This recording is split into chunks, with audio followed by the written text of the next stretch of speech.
ناظرین، ہم نے آپ کو بتایا تھا کہ میڈیا ایک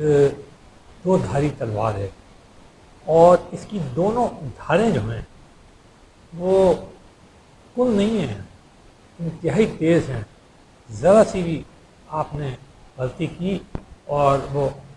کاٹ ڈالتی ہیں اور خون بہنے لگتا ہے، اور کبھی کبھی ایسا بھی ہوتا ہے کہ وہ خون روکنا جو ہے وہ خود ایک قیامت ہو جاتی ہے۔ تو اب آپ دیکھ رہے ہیں کہ یہ میڈیا کی دو دھاری تلوار جو ہے وہ ہمارے ہاں کس طرح اب ایک عمل میں آ چکی ہے۔ ہم نے یہ سمجھا، خاص طور پہ جب پیمرا کا آرڈیننس تھا جس میں کہ صرف ہم لے کے آئے اور جس کے تحت ہم نے پرائیویٹ چینلز کو اس بات کی اجازت دی کہ وہ آئیں اور لوگوں کے جو خیالات ہیں ان کو عام کرنا۔ خیال یہ تھا کہ اس کے ذریعے اطلاعات، ایجوکیشن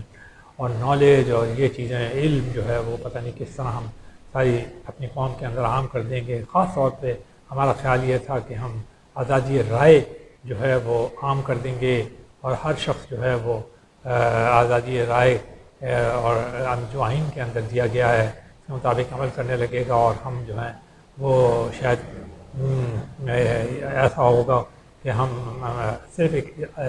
استعارے کے طور پہ کہہ رہے ہیں کہ ہم شاید کوئی اسٹیچو آف لبرٹی قائم کر لیں گے آزادی کے لیے اور ہم ایک بہت بڑا اس کی طرف چلے جائیں گے، لیکن ایسا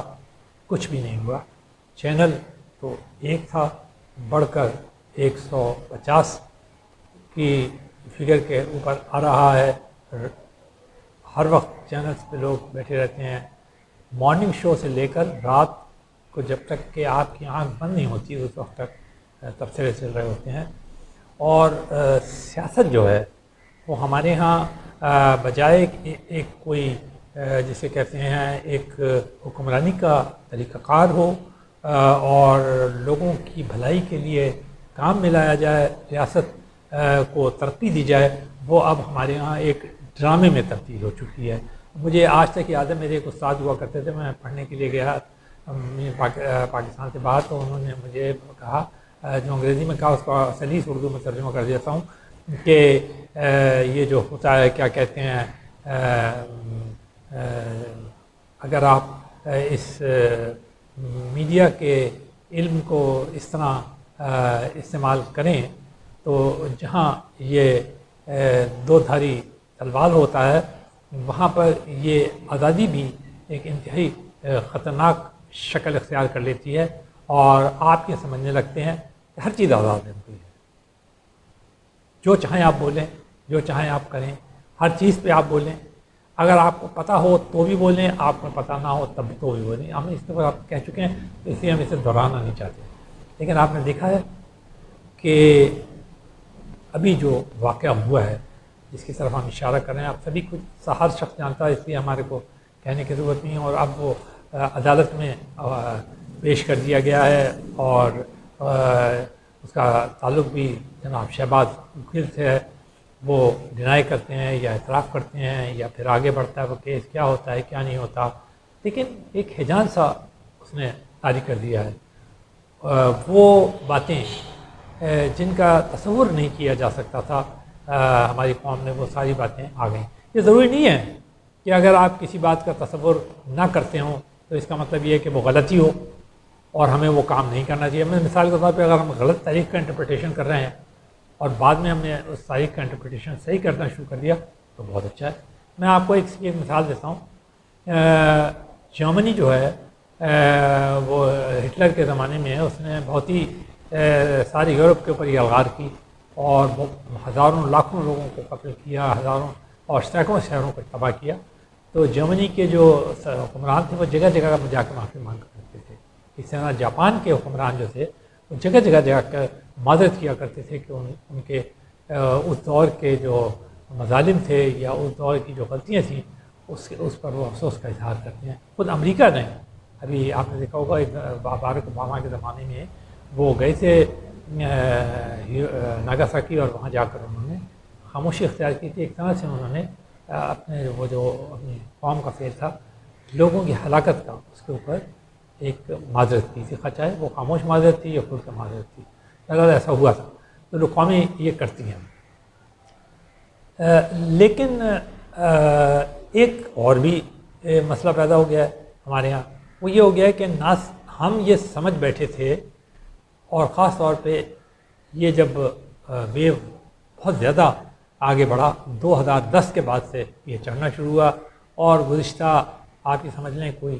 7-8 سال میں یہ اپنے عروج پر پہنچا۔ اس میں ہم نے عجیب ٹرمز ایجاد کیے ہیں، 5th generation warfare, 6th generation warfare, پھر ہم نے کہا کہ یہ سائبر وہ ہو رہا ہے، پھر ہم نے یہ کہا کہ جناب سوشل میڈیا کے ذریعے دنیا کو رام کیا جا سکتا ہے، پھر ہم نے یہ بتایا کہ دنیا جو ہے سوشل میڈیا جو ہے وہ بالکل ایک آزاد چیز ہے، پھر اس کے بعد ایسے کہ میں مجھے بات کبھی کبھی وہ بھی ہوتی ہے، بلکہ بہت معذرت کے ساتھ، سب قابل احترام ہے سب ہمارا، کبھی کبھی میں دیکھتا ہوں کہ ہمارے یہاں جو شیئرنگ ہے اس کے اوپر جن چیزوں کو شیئر کیا جاتا ہے کیا واقعی میں وہ شیئر کرنے کے قابل ہیں؟ شیئر کرنے سے میں کوئی اتھارٹی نہیں ہوں کہ میں آپ کو بتاؤں کہ آپ یہ شیئر نہ کریں، آپ کا دل چاہے جو مرضی ہے شیئر کریں، چاہے وہ بہت ہی قابل ہو، ایک چاہے اچھی چیز ہو، لیکن آپ کے نزدیک بہت اچھی ہو، میرے نزدیک وہ بہت ہی اچھی نہ ہو، اور یا یہ کہ وہ آپ کے نزدیک جو ہے وہ علمی ہو، میرے نزدیک وہ حماقت ہو، تو بہرحال یہ رائٹ آپ کا ہے کہ آپ کو کیا چیز شیئر کریں، یہ آپ کو سوشل میڈیا نے رائٹ دے دیا۔ اب ہم نے پہلے تو یہ کہ شیئرنگ کا سلسلہ ادھر سے ادھر بڑھایا، ادھر سے ادھر فارورڈ، کیونکہ ہمیں یہ بہت اچھا لگا، پہلے تو عجیب لگا، پھر بہت اچھا لگا، پھر ہم نے اسے معاذ کیا، پھر ہماری کچھ سیاسی جماعتوں کو یہ خیال پیدا ہو گیا کہ شاید اس چیز کے ذریعے ہم کوئی انقلاب لا سکتے ہیں۔ ہم بار بار ذکر کر چکے ہیں عرب اسپرنگ کا، جو کہ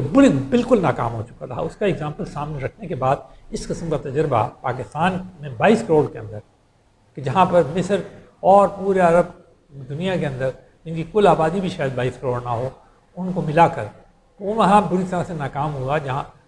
جہاں پہ بے تحاشا پیسہ بھی تھا، سب کچھ تھا۔ ہاں، تو ہمارے ہاں یہ چیز کیسے کامیاب ہو سکتی تھی جہاں پر کہ رولر اور اس کا اربن ڈیوائڈ بہت تھا؟ تو لیکن بہرحال ہمارے یہاں کچھ اہل دانش کا، سوشل میڈیا کے ماہرین کا، مختلف قسم کی جنریشنز، وارز کے ایکسپرٹس کا خیال یہ تھا کہ نہیں ہمارا کامیاب ہو جائے گا، جو ہم اور شاید یہ بھی خیال تھا اس کا تصور، اس کے پیچھے شاید ایک اس کا پس منظر یہ بھی تھا، یہ خیال یہ تھا کہ جو چیز ہم چاہیں گے وہ منوا لیں گے، مطلب جو چیز ہم کہیں گے وہ لوگ جو ہیں وہ بالکل اسی طرح ہضم کر لیں گے۔ اچھا، ایسا بھی ہو گیا، ایک طبقے نے وہی چیز پوری کی پوری ہضم کر لی جو آپ نے کہی، لیکن کیا بغیر کسی تحقیق، بغیر کسی تنقید، بغیر کسی اس کے آپ نے ایک بالکل قدغن لگا دی کہ جی اب جو کچھ ہم کہہ رہے ہیں وہ ہمارا فرمایا ہوا ہے، اس لیے آپ اس کے خلاف مت بولیں؟ جب آپ نے اس طرح سے پابندی لگا دی تو اس کی تنقید بند ہو گئی۔ نتیجہ یہ کہ وہ ون سائیڈڈ ایک وہ فلو تھا، ایک ریلا تھا، آپ دیکھ رہے ہیں نا آج کل سیلاب کا ریلا آ رہا ہے، پیسہ چلا گیا، جو اس کے راستے میں گھر آئے وہ تباہ کر دیے، جو پل آئے وہ برباد کر دیے، جو کنارے آئے وہ تباہ کر دیے، جو شہر آئے ان کے اوپر وہ چڑھ دوڑا، اور جو چیز آئی تو اسی طرح بالکل یہ ریلا بھی تھا میڈیا کا، جو جسے مختلف ناموں سے آپ نے قوم کے اوپر پوری کیا، تو اس کا جو قوم کا ایک حصہ جو تھا، اور شاید کہا جاتا ہے کہ نوجوان طبقہ اس میں زیادہ تھا، ان کی سمجھ تھی، پڑھے لکھے بھی تھے، پڑھ رہے تھے، لیکن ان کو وہ تجربات نہیں تھے حکمرانی کے، سیاست کے، ملک کی ہسٹری ان کے متعلق انہوں نے اس قسم کی تحقیق نہیں کی تھی، یا نہ انہوں نے اتنی سوچنے کی زحمت کی تھی کہ یہ اصل میں ہے کیا۔ اگر یہ ضروری نہیں ہے کہ اگر آپ انجینئر ہو گئے تو اس کا مطلب ہے آپ ماہر ہو گئے، آپ ڈاکٹر ہو گئے تو ماہر ہو گئے، اس کے ساتھ اور بہت ساری چیزیں ہیں جو آپ کو سیکھنی ہوتی ہیں، یہ کہ معاشرتی زندگی جو ہے وہ کس طرح گزاری جائے، آپ کی سیاسی زندگی تھی کیا، ہے کیا، کس طرح آگے چلے گی، آپ کی پسماندگی کیا تھی، کیسی ہے، آگے کیا چلے گی، علم کتنا ہے آپ کے پاس، کیا اتنا علم ہے آپ کے پاس کہ آپ ساری دنیا سے، تو پھر یہ ساری چیزوں نے ہمیں اتنی زیادہ مصیبت میں، مشکل میں، تکلیف میں، اذیت میں مبتلا کیا ہوا ہے کہ اب ہماری یہ سمجھ آتا۔ پھر ہم نے یہ کہنا شروع کر دیا جی قوم میں پولرائزیشن ہو گئی، فوج میں ڈویژن ہو گئے، بغیر سوچے سمجھے ہم نے یہ الفاظ کہنا شروع کر دیا۔ ایکچولی یہ ڈویژن یا پولرائزیشن یہ وہ نہیں ہے، یہ اس جسے آپ کہتے ہیں نا حلے کا اثر یا اس سیلاب کا اثر ہے جو آپ نے 4 5 6 سال پہلے جس کے بند کھول دیے تھے، اب وہ آپ کی ہر چیز کو بہا کے لے جا رہا ہے۔ اب جب تک کہ آپ اس کے آگے بند نہیں باندھیں گے، اور وہ بند کس چیز سے باندھیں گے؟ اسی چیز سے باندھیں گے، یعنی سوچ کو آپ نے آزاد کیا تھا، کھلا چھوڑ دیا تھا سیلاب کی طرح، اب اسی سوچ کو آپ نے مقابلہ کر کے آپ نے اس میں ٹھہراؤ پیدا کرنا ہے۔ یہ سب سے اہم ہے۔ یہ کون پیدا کرے گا یہ آپ کو پتہ ہے، آپ کے یہاں لوگ موجود ہیں، آپ کو کرنا چاہیے اسے ایک بار۔ اور جو آخری بات ہم کہنا چاہتے ہیں وہ بالکل عجیب سی ہے، جس کا اس سے کوئی تعلق نہیں۔ ہمارے ایک دوست ہے کینیڈا کے اندر 40 سال سے سائیکیٹری کی پریکٹس کرے، ایک بہت بڑا ہسپتال ہے ہمارا مونٹریل کے اندر، اس کے اندر وہ ہیڈ ہیں ڈپارٹمنٹ کے، اور شاید اب ریٹائر ہو چکے ہیں۔ وہ آئے ہوئے تھے پاکستان، تو میں نے ان سے پوچھا وہ آپ کیا کرتے رہے ہیں؟ انہوں نے کہا میں تحقیق کرتا ہوں۔ کس چیز پہ؟ کہنے لگے قوموں کے رویوں پہ تحقیق کرتا رہا، قوموں کے رویے کس طرح بدلتے اور وہ کرتے۔ میں نے کہا عجیب بات ہے، آپ سائیکیٹرسٹ ہیں، عام آدمی کو ٹھیک کرتے ہیں یا قوموں کو ٹھیک کرتے ہیں؟ کہنے لگے ہر قسم کی وہ ہوتی ہے۔ تو میری تحقیق یہ تھی کہ آخر قومیں اپنے رویے کیا کیسے۔ میں نے ان سے کہا کہ کچھ ذرا سا 1 آدھ 2 4 بتا دیجیے، میں تو بہت ہی لاحل آدمی ہوں، ڈاکٹری کے متعلق کچھ نہیں جانتا، تو سائیکیٹری جیسی چیز کے متعلق کیا جانوں گا؟ تو انہوں نے مجھے بتایا کہ قوموں کے اندر عجیب وہ پیدا ہوتے ہیں۔ انہوں نے کہا ایک تو ہوتا ہے ایلیوژن، تو قوم یہ سمجھنے لگتی ہے کہ وہ قوم جو کہ کچھ بھی نہ ہو، وہ یہ سمجھنے لگتی ہے کہ ہم دنیا کی سپر قوم ہے، سب سے بڑی قوم ہے، پھر جو کچھ ہم کہہ رہے ہیں وہی سب کچھ سچ ہے، جو جتنے ترقی یافتہ ہم ہیں اور جتنا کچھ ہم جانتے ہیں دنیا میں کوئی نہیں جانتا، ساری دنیا کو وہی چیز ماننا چاہیے جو ہم کہتے ہیں، یعنی ہم غلطی کر ہی نہیں۔ پھر اس کے بعد ہمارے کو یہ خیال پیدا ہو جاتا ہے کہ ہمیں غلطی نہیں کرنی، ہم غلطی ہی نہیں کر سکتے۔ پھر اس کے بعد ہمارے کو اس قوم کو یہ خیال پیدا ہو جاتا ہے کہ ہم جو ہیں وہ پیدا ہی اس لیے ہوئے ہیں کہ دنیا کے اوپر حکمرانی کریں، یہ نہیں کہ ہم دنیا کی قوموں کے ساتھ مل کے چلیں، اس میں اپنی برتری منوائیں، سیاست کے ذریعے، حکمرانی کے ذریعے، بھلائی کے ذریعے، معیشت کے ذریعے نہیں،